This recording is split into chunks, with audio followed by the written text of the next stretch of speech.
कैसे हैं? उम्मीद करता हूँ आप सब बहुत ही अच्छे होंगे और बहुत ही अच्छी तरीके से अपने त्योहारों को मनाया होगा।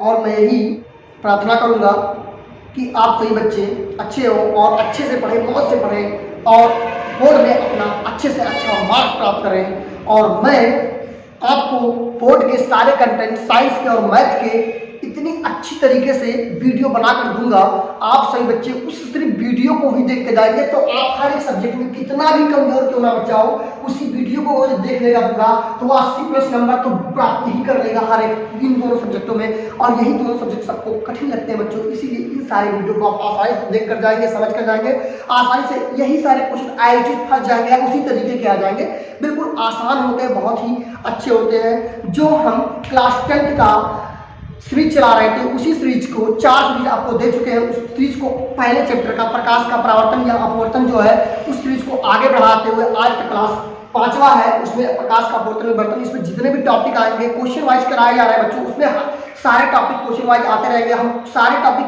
कवर कराते हुए चलेंगे। आप ये मत समझिए क्लास चलाए लगातार, ये पूरी समझ लीजिए क्लास ही, ये सीरीज जो चल रही है ये क्लास के अकॉर्डिंग ही चल रही है। क्वेश्चन मिलेगा, उस क्वेश्चन का आंसर बताऊंगा, कैसे है उत्पन्न हुआ उस चीज को बताऊंगा, बहुत ही शॉर्ट ट्रिक और बहुत ही अच्छे कॉन्सेप्ट के साथ बच्चों। इसीलिए सारे वीडियो पर बने रहिएगा, पूरी वीडियो को देखिएगा बच्चों।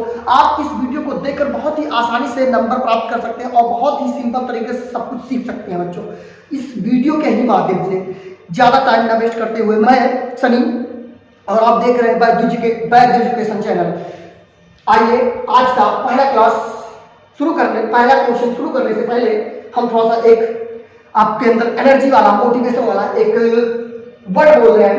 देखिए बच्चों, जो इंसान पानी की तरह बहता रहता है वो जिंदगी भर उसी तरीके से पानी की तरह के बहता रहता है और जहां पानी जाती है उसी जगह को बहता हुआ उसी किनारे लग जाता है। और जो इंसान धारा की विपरीत दिशा में चलता है वही इतिहास रचने के काबिल होता है और वही इतिहास रचने के लिए ही पैदा हुआ है बच्चों।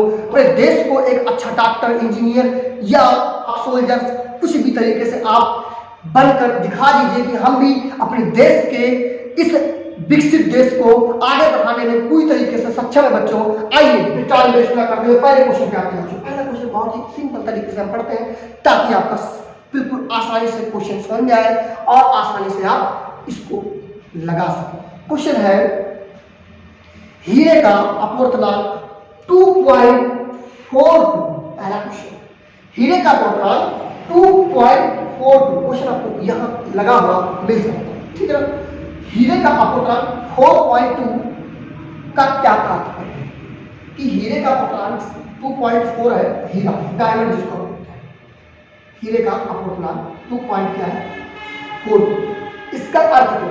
देखिए बच्चों, जैसे हम प्रकाश की बात करते हैं तो प्रकाश की चाल जो निर्वात में होती है 3 × 10 के पावर में होती है 8 मीटर प्रति सेकंड, यानी 1 सेकंड में 3 लाख किलोमीटर की दूरी तय करता है प्रकाश बच्चों। 1 सेकंड में, सोच लो बच्चों, 1 सेकंड में 3 लाख किलोमीटर की दूरी प्रकाश तय कर लेता है। 3 लाख किलोमीटर की दूरी प्रकाश तय कर लेता है।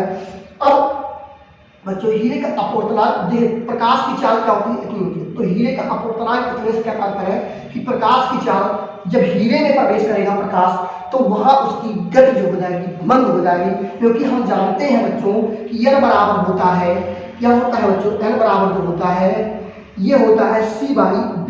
जिस माध्यम में जाएंगे तो B इधर जाएगा तो B = C/n। तो अपवर्तनांक क्या करता है, उस माध्यम में उसकी चाल को कम कर दे, जितना ज्यादा अपवर्तनांक होगा उस माध्यम में उसका वेग उतना ही कम हो जाएगा। इसका अर्थ यही है बच्चों, तो उस माध्यम में उसका वेग उतना ही कम हो जाएगा। तो ये सबसे अधिक अपवर्तनांक वाला पदार्थ होता है हीरा, कण होता है, ये कार्बन का बना होता है, हीरा बना क्रिस्टल होता है।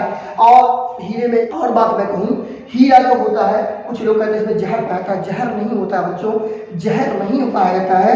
ये हीरा कार्बन का बना हुआ एक रूप होता है, विद्युत का कुचालक होता है बच्चों, क्रिस्टलीय रूप होता है, विद्युत कुचालक होता है। जबकि ग्रेफाइट कार्बन का ही बना एक होता है, वो ग्रेफाइट होता है। ग्रेफाइट जो होता है वो विद्युत का सुचालक होता है। ऐसा इसलिए होता है क्योंकि ग्रेफाइट जो होता है, ग्रेफाइट में एक पाई बंध पाया जाता है और पाई बंध थोड़ा कमजोर बंध होता है, वो आपको कक्षा 12 में पढ़ाया जाएगा बच्चों, उसके लिए आप बिल्कुल नीचे चलिएगा। मशीन में पाई बंध पाया जाता है, वो पाई बंध टूटकर ऐसे बंद होते हैं, ऐसे बॉन्ड बनाते हैं, ये पाई बॉन्ड टूटकर इलेक्ट्रॉन बहुत ही कमजोर होता है, इलेक्ट्रॉन मुक्त कर देता है, जिसके कारण उसको विद्युत धारा प्रवाहित की जाती है, जबकि इसमें नहीं पाया था हीरे में, इसलिए विद्युत का सुचालक होता है। और जो ग्रेफाइट उसी का दूसरा रूप है वो विद्युत का सुचालक होता है बच्चों। तो ओवरऑल इसका अर्थ क्या है? इसका अर्थ ये है कि इसमें प्रकाश की चाल क्या होती है, बहुत धीमी होती है। आज की क्लास का दूसरा क्वेश्चन कह रहा संलग्न चित्र में, एक चित्र बना हुआ है, चित्र को मैं पहले बना देता हूँ, ठीक है।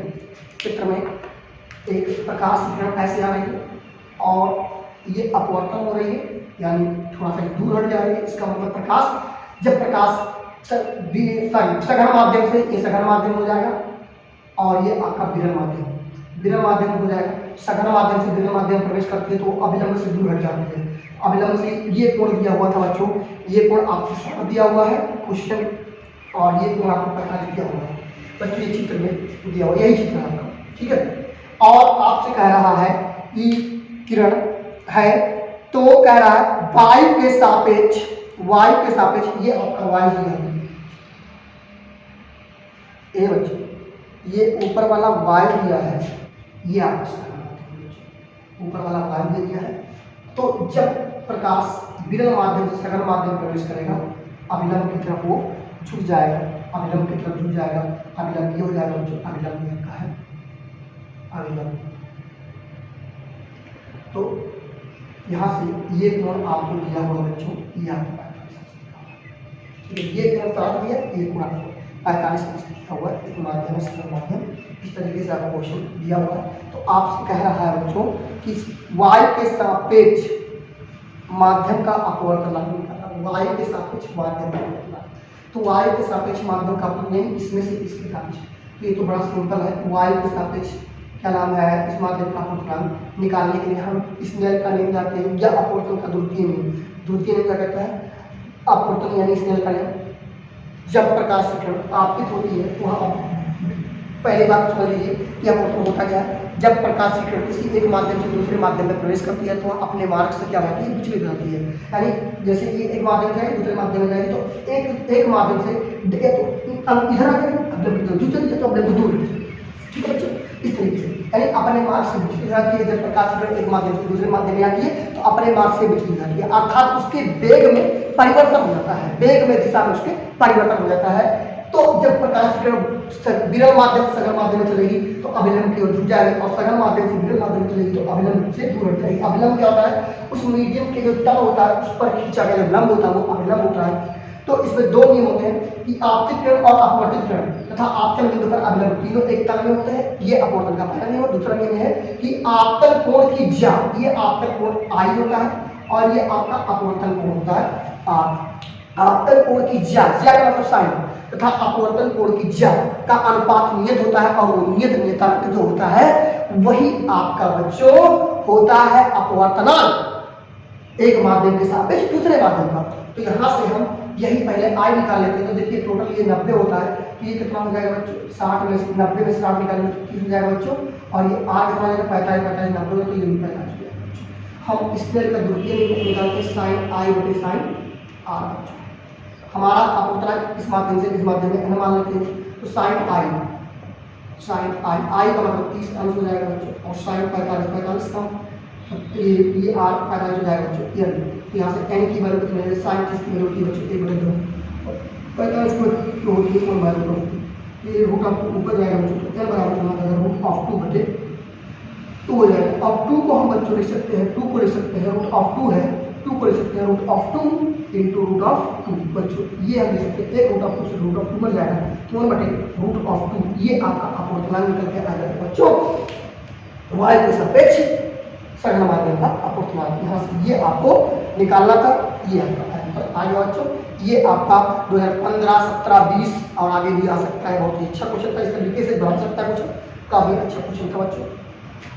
तीसरा क्वेश्चन उसी मोटिवेशन के साथ आते हैं। तीसरे क्वेश्चन में कह रहा है, क्वेश्चन को हम पढ़ते हैं बच्चों। क्वेश्चन कह रहा है बच्चों, वायु में प्रकाश की चाल 3.10 मीटर पर सेकंड, ठीक, उस माध्यम में प्रकाश की चाल क्या आती है जिसका वायु के सापेक्ष अपवर्तनांक। देखिए एक माध्यम को वायु मान लेते हैं और एक माध्यम को, इस माध्यम का वायु के सापेक्ष अपवर्तनांक निकालना।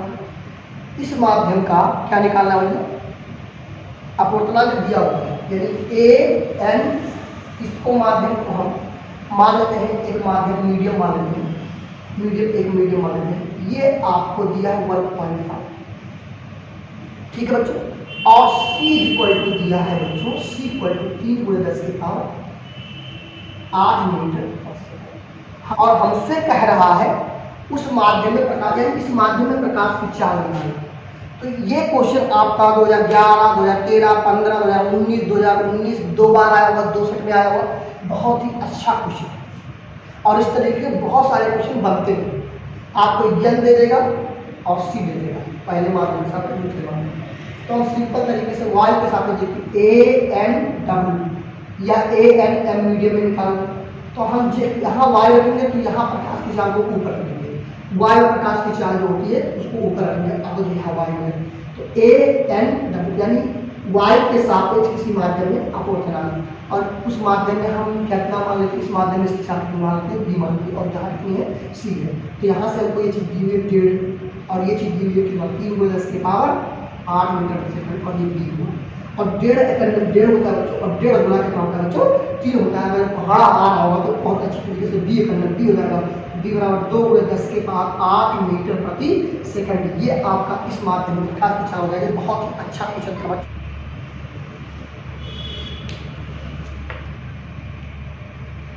चौथा क्वेश्चन कह रहा हूं, जल में प्रकाश की चाल, जल में प्रकाश की चाल, प्रकाश की चाल बी वाटर दिया हुआ है, प्रकाश की चाल दी हुई है 2.25 × 10 के पावर 8 मीटर प्रति सेकंड, ये जल में दिया हुआ है। ये जल का अपवर्तनांक दिया है NW दिया हुआ है, NW दिया हुआ है बच्चों 4/3, कोई बात नहीं बच्चों। तो निर्वात में प्रकाश की चाल, वैसे तो निर्वात में प्रकाश की चाल हम जानते हैं 3 × 10 के पावर 8 मीटर प्रति सेकंड होती है बच्चों, लेकिन हमको इस सवाल पर मतलब इस सवाल को लाना है, वही ऐसा लाना कि आ रहा है कि नहीं आ रहा। एक बात और बता दें बच्चों, ये क्वेश्चन बहुत ही अच्छा है, 2017 में आया हुआ क्वेश्चन है, ठीक है। वही चीज़ है, कुछ है नहीं इसमें, वेग दिया है, ठीक है, और हमको ये W दिया हुआ है, और हम जानते हैं एक माध्यम से दूसरे माध्यम, तो पहले माध्यम को Y मान लें और दूसरे माध्यम का मान लें Y मान लें, ठीक है। तो ANZ = यहाँ आ गया, यहाँ C आएगा बटे D आएगा। अगर G इधर करके A इधर करके तो दोनों कर लेंगे, बस क्लियर। तो यहाँ से बच्चों ANG हमको यह AWG सॉरी वाट, G का मतलब ग्लास होता है, W मतलब वाट। अब इसको लिख सकते हैं क्या, NW/NA लिख सकते हैं। ऐसे C की वैल्यू फाइंड आउट कर लिए, D की वैल्यू 2.25 × 10 के पावर 8। अब देखिए NW की वैल्यू है 4/3 और NA की वैल्यू है 1, NA Y में जो अपवर्तनांक होता है 1 होता है, यहाँ C बटे 2.25 × 10 के पावर 8, इसके हम गुणा करते हैं तो यहाँ से C निकल जाएगा बच्चों 4/3 × 2.25 × 10 के पावर 8। अब ये 3 से 7 कट जाएगा, 3 से कैसे कटेगा, 5 2 7 2 9। अगर जो सभी संख्याओं को जोड़ने पर वह 3 से कट जा रही है तो संख्या 3 से कटेगी, 5 2 7 2 9, 9 3 से कट गई तो 3 से कट जाएगी, ठीक है। ये भाग नहीं जाएगा तो 10 लगाएंगे, 3 6 18, 3 7 21 हो जाएगा बच्चों, 1 आया 3 बचे 15। अब यहाँ 4 गुणा करते 4 5 6 20 और 4 करते 28 और 20, तो यहाँ 2 हमारा होगा 3 × 10 के पावर 8 मीटर। और आपको पता नहीं कि 8 मीटर प्रति सेकंड प्रकाश की चाल निर्वात में होती है। तो इस तरीके से चौथा क्वेश्चन आपका शाम हो गया बच्चों। आइए बच्चों 5वें क्वेश्चन चलते हैं। 5वां क्वेश्चन भी बहुत ही अच्छा है, ये भी वायु के सापेक्ष कांच का अपवर्तनांक दिया है। वायु के सापेक्ष कांच का अपवर्तनांक है 4/3 यौन जल का और कांच का अपवर्तनांक दिया, वायु के सापेक्ष जल का अपवर्तनांक और कांच का अपवर्तनांक दिया हुआ है।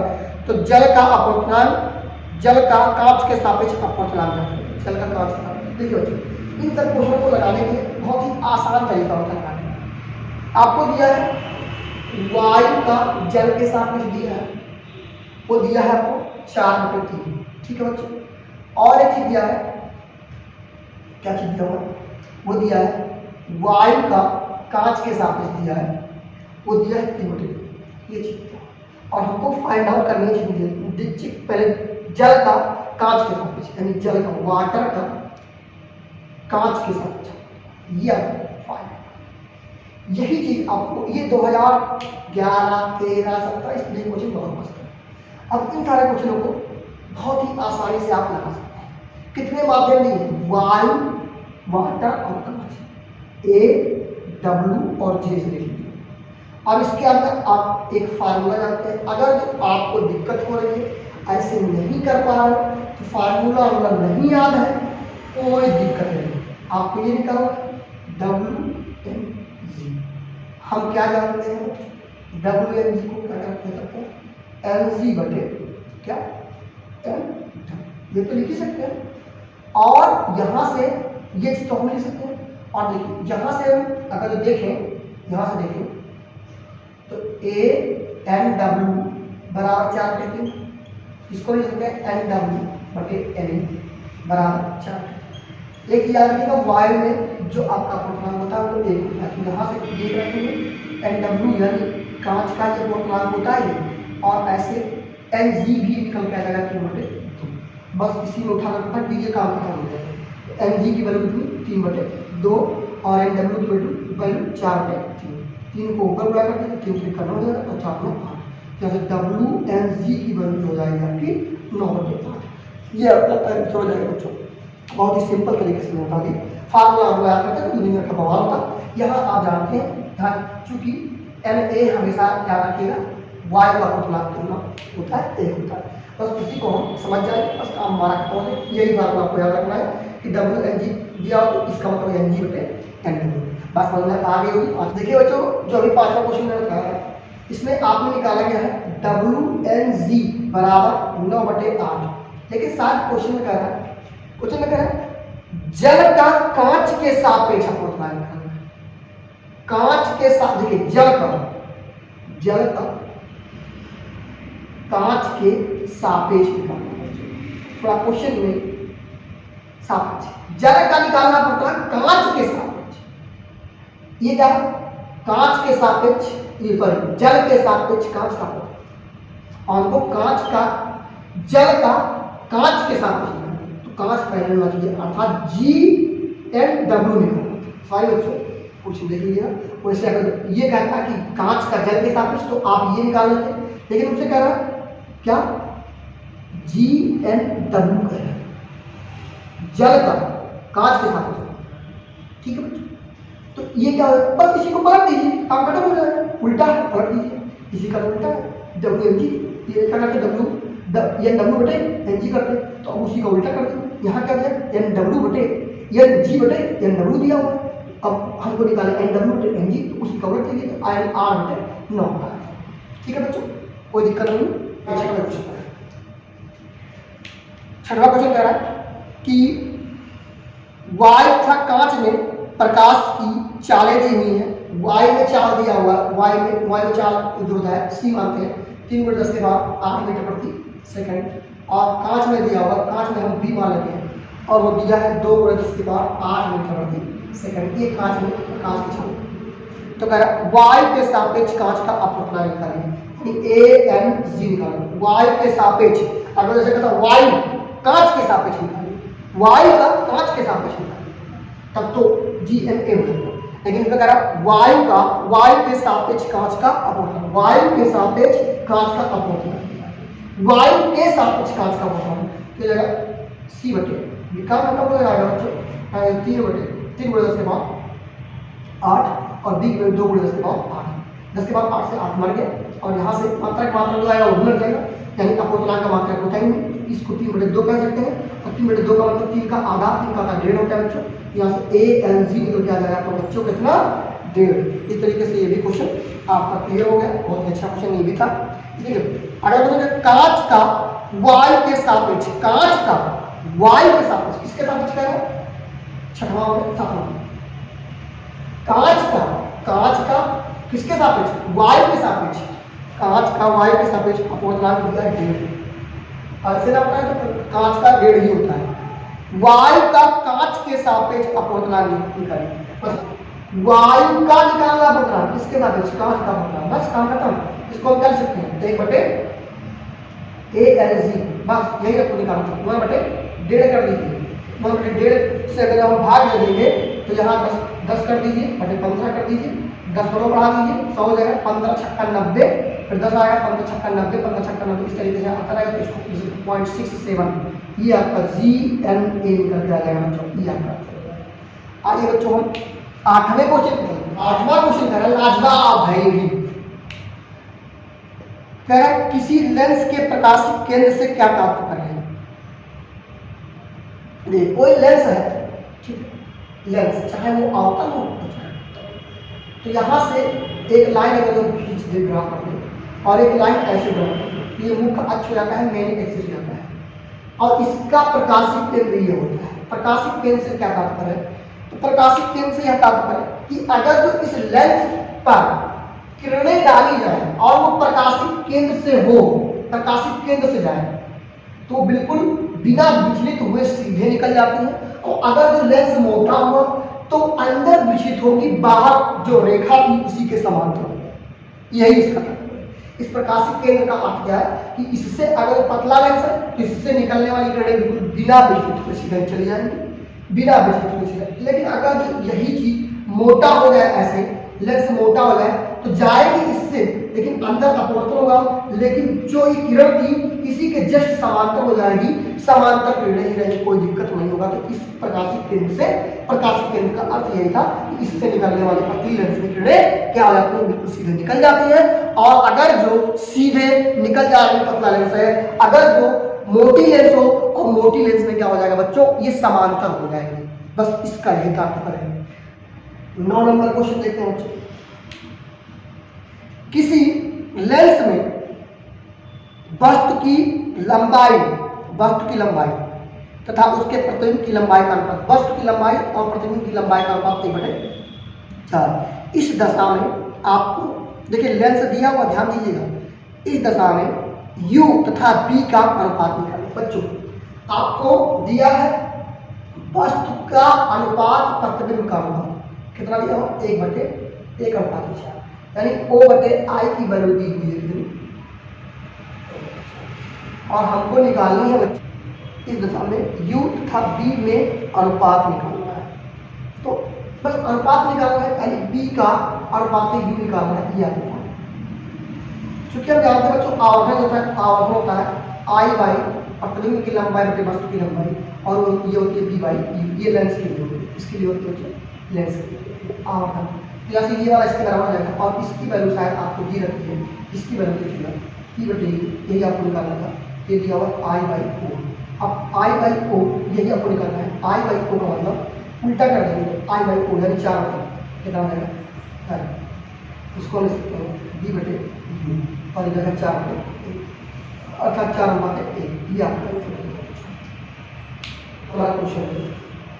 10वें नंबर का क्वेश्चन है, एक समतल दर्पण द्वारा आवर्धन 1 है, इसका क्या तात्पर्य है। देखिए एक समतल दर्पण है, ठीक है, समतल दर्पण ये कभी भी सामने आप खड़े होंगे तो उसका प्रतिबिंब हमेशा आभासी होगा, सीधा होगा, वस्तु के बराबर होगा। इसकी जिक्र हम पिछले वाली क्लास में कर चुके हैं। समतल दर्पण के सामने अगर जो हम खड़े हो जाएंगे तो हमारा जो प्रतिबिंब है जितनी दूर रहेंगे उतना ही दूर वो प्रतिबिंब रहेगा, हमारे बराबर रहेगा, ठीक है बच्चों, और साथ ही साथ आभासी होगा और सीधा होगा। ये पूरा कॉन्सेप्ट समतल दर्पण का है। और क्लास का लास्ट क्वेश्चन है बच्चों, कह रहा है यदि मिट्टी के तेल, तारपीन का तेल और जल, मिट्टी का तेल, ठीक है, मिट्टी का तेल और तारपीन और जल, ये 3 चीजें दी हुई हैं, ठीक है, के अपवर्तनांक 1.44, 1.47 और दिया हुआ है 1.3। ये दिया हुआ है। इसमें प्रकाश की चाल किसमें सबसे अधिक होगी और क्यों होगी, और क्यों, ऐसा कारण क्या है कि इसमें प्रकाश की चाल अधिक होगी। ध्यान दीजिएगा, हमने बताया है प्रकाश की चाल सघन माध्यम में कम होती है और विरल माध्यम में क्या होती है, ज्यादा होती है। सघन माध्यम में क्या होती है, कम होती है, और विरल माध्यम में ज्यादा होती है, क्योंकि हम जानते हैं L बराबर क्या होता है, C/B। और इस बी को इस तरफ ले जाओगे तो किसी माध्यम में प्रकाश जाए, तो जिसका अपवर्तनांक ज़्यादा होगा उस माध्यम में, जिसका अपवर्तनांक किसी माध्यम का अपवर्तनांक ज़्यादा होगा तो उसमें उसकी वेलोसिटी कम हो जाएगी। तो किसका अपवर्तनांक ज़्यादा, इसका अपवर्तनांक ज़्यादा है तो इसका वेग जो हो जाएगा, टारपिन में जो प्रकाश की चाल होगी सबसे कम हो जाएगी, सबसे कम होगी। और बच्चों जल में, चूंकि जल का जो अपवर्तनांक सबसे कम है तो इन तीनों में जल में प्रकाश की चाल क्या हो जाएगी, ज़्यादा। जिसका अपवर्तनांक कम उसका प्रकाश, उसमें प्रकाश की चाल अधिक होगी बच्चों। समझ गए? इस तरीके से आपका 11 क्वेश्चन आप बहुत ही अच्छी तरीके से देखिएगा, बहुत ही अच्छा लगेगा आपको। और अगर जो अच्छा लग रहा हो तो काफी बच्चों को शेयर करिए ताकि अधिक से अधिक बच्चे लाभ प्राप्त कर पाए और बोर्ड में अच्छे से अच्छा नंबर प्राप्त कर सके। पूरा वीडियो देख लेंगे तो आपको बहुत आसानी से बोर्ड में सारे क्वेश्चन आसानी से मिल जाएंगे। आप बिल्कुल निश्चित रहिए इसके लिए। धन्यवाद। जय हिंद, जय भारत।